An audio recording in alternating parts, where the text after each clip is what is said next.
Welcome to the first edition of the Postcard Collection. In this episode we will be travelling to Albania. Albania is situated in the Balkans and the neighbouring countries are Greece, North Macedonia, Kosovo and Montenegro. We start off with one of the most visited tourist attractions, bank art. There are in fact two bank art museums in Tirana, the other one being in the main part of the city, and this one is on the outskirts. It is a former Cold War bunker and there are over 100 rooms to visit. Bank art became a permanent exhibition in April 2016. You will visit the likes of the dictator Enver Hoxha's room, as well as former Prime Minister Mehmet Shehu. This museum shows the Albanian life during the 45 years of communism. It is open every day between 9 o'clock and 5 o'clock, and on my visit it cost me 500 Albanian lek, which is about £3.60 in English money. There is a lengthy walk through a tunnel to get to the ticket booth, but it is worth the walk. If you are staying in the centre, then you can catch a bus from the clock tower to the stop bank art in the direction of porcelain.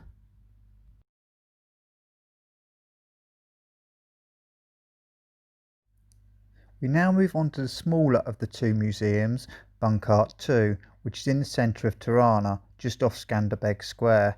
Again, this is a communist era nuclear pit bunker. It opened in November 2016 and reconstructs the history of the Albanian Ministry of Internal Affairs between 1912 and 1991.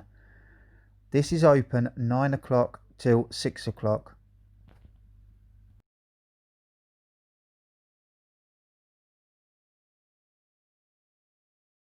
Not far from Bank Art 1, on the outskirts of the city, is the Dashti Express cable car. This was one of the highlights of my trip. There are some great views and it takes you to the top of the Dashti Mountains. This is the largest cableway in the Balkans. Once you reach the top of the mountain, as well as the views, there are plenty to do for adults and for children, like mini golf, playground, even a firing range. As well as a restaurant, there is also a 24-room hotel which overlooks the city. It also has a rotating bar with a viewing terrace. The cable car runs 6 days a week from 9 o'clock in the morning till 6:30 in the evening. Tuesday is the day that it does not operate. If you are lucky enough to stay in the hotel, then the cable car is free of charge by showing your booking confirmation. Otherwise, it is €6 for a return, which is 742 lek, or just over £5 in British pounds.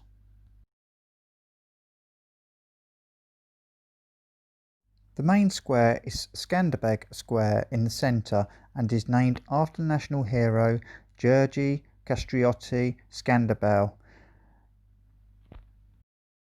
The sights in the square include the Skanderbeg statue, the National Opera House, the Clock Tower, the National Museum and the Etem Bey Mosque.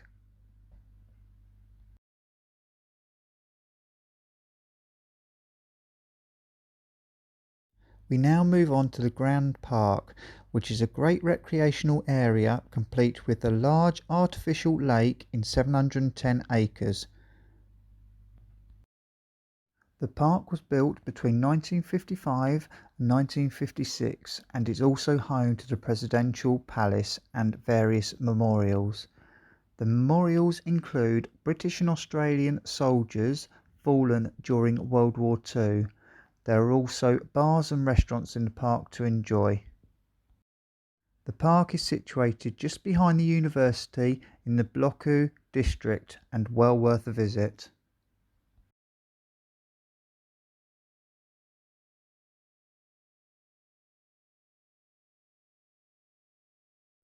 Skanderbeg Square is the home of the National Museum of History. It was opened on 28th of October 1981 and has roughly 5,000 collections. Above the entrance to the museum, is shown clearly in the pictures, is a mosaic which are modern figures from Albania's history. The pavilions include the Middle Ages, Renaissance, Independence, Communist Terror and many more. The museum is closed on Mondays but open the rest of the week between 10 o'clock and 5 o'clock and Sundays 9 o'clock till 2 o'clock. This is the Orthodox Autocephalous Church of Albania. It's a unique church and has a large bell tower. The church suffered during the Second World War. Like most religious churches, it is free to enter and is located on the main street just off Skanderbeg Square. This is one of the main pedestrian streets called Ruga Murat Toptani, which ends up at Tanner's Bridge, which we will talk about later on. The main monument is of course the Skanderbeg Monument, which is in the main square. Skanderbeg was a national hero for resisting the Ottomans. The statue was inaugurated in 1968 on the 500th anniversary of his death. Also in the square is the Ethenbay Mosque. It was closed under communist rule but reopened as a place of worship in 1991. Tours of the mosque are given daily and all visitors must remove their shoes before entry. For all the shopping lovers out there, the main mall is the Toptani Centre, which is home to a lot of designer retail outlets. Again, this is situated just off the main square. We now move on to an unusual structure, the Pyramid of Tirana. This was once a museum and was opened as the Enver Hoxha Museum. It was opened in 1988 and was a museum about the legacy of Enver Hoxha. In 1991, following the collapse of communism, the pyramid closed as a museum and was then used as a conference and exhibition centre. It was then used as a media outlet for Albania radio. The current plans are to have it refurbished and maybe used as an IT centre for the youth. The clock tower is situated on Skanderbeg Square behind the mosque. It was built in 1822 by the poet Ethenbay Square, who also finished the mosque. There are 90 spiral steps to climb and is 35 metres tall. It was restored in 2016. Once you reach the top, it has great views of the square. In front of the National Gallery of the Arts is this structure, which is named the Cloud. It was designed by a Japanese architect in 2013. You can walk right through it and is a good place to take photos. It is located just across the road from Park Rina. One of my highlights was Rina Park, which was a really nice place to relax in.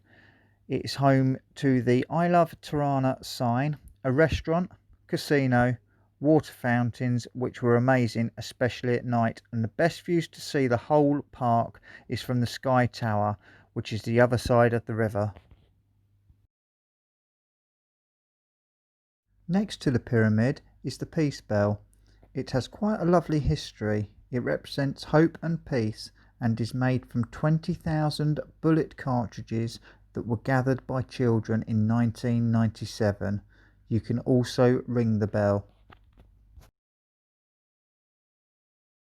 We now move on to Tanner's Bridge, which was the closest attraction to where I was staying. Not much to say really, apart from it's a footbridge from the 18th century Ottoman period.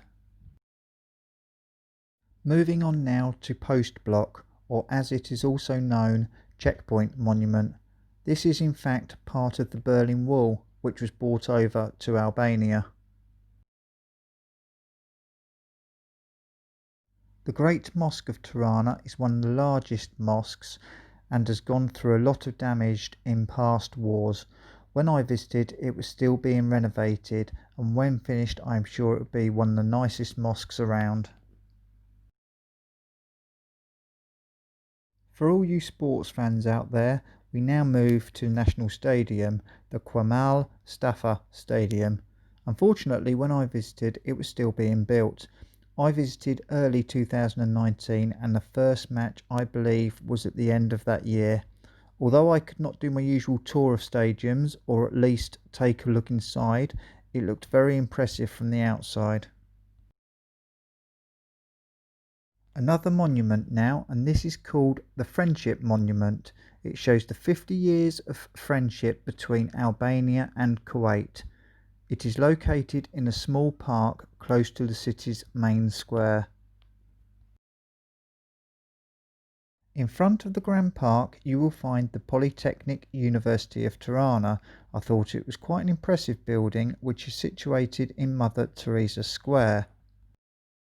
I have been told that the square and the buildings are best viewed at night.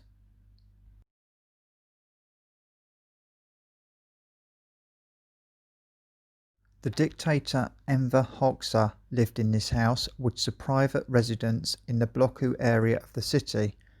This area is also the best place to eat and drink.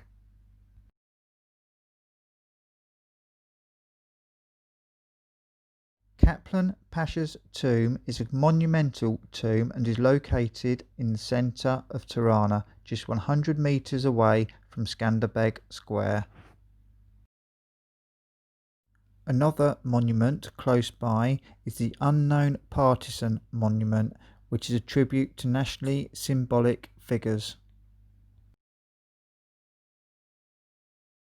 This is called the Independence Monument, which is in Rina Park and has been established on the 100th anniversary of the independence of Albania from the Ottoman Empire.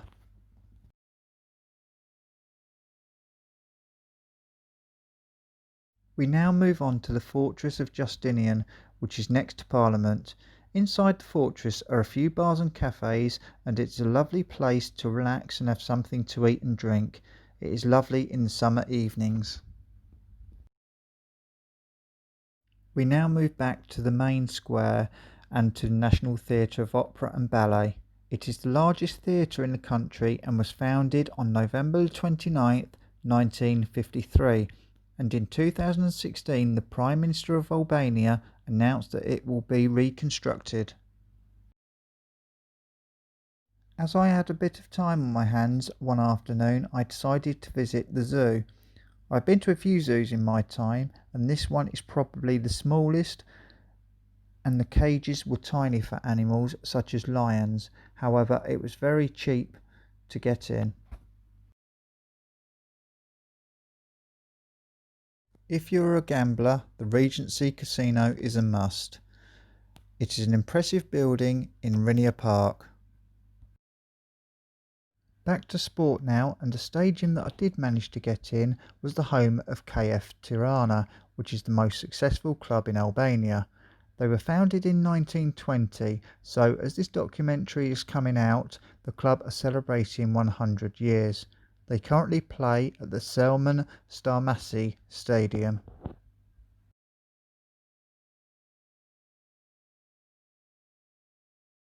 We finally move on to the Parliament building, which was founded in 1921. It's a small, impressive building near to the fortress. The elections are every 4 years, with the next one due in 2021.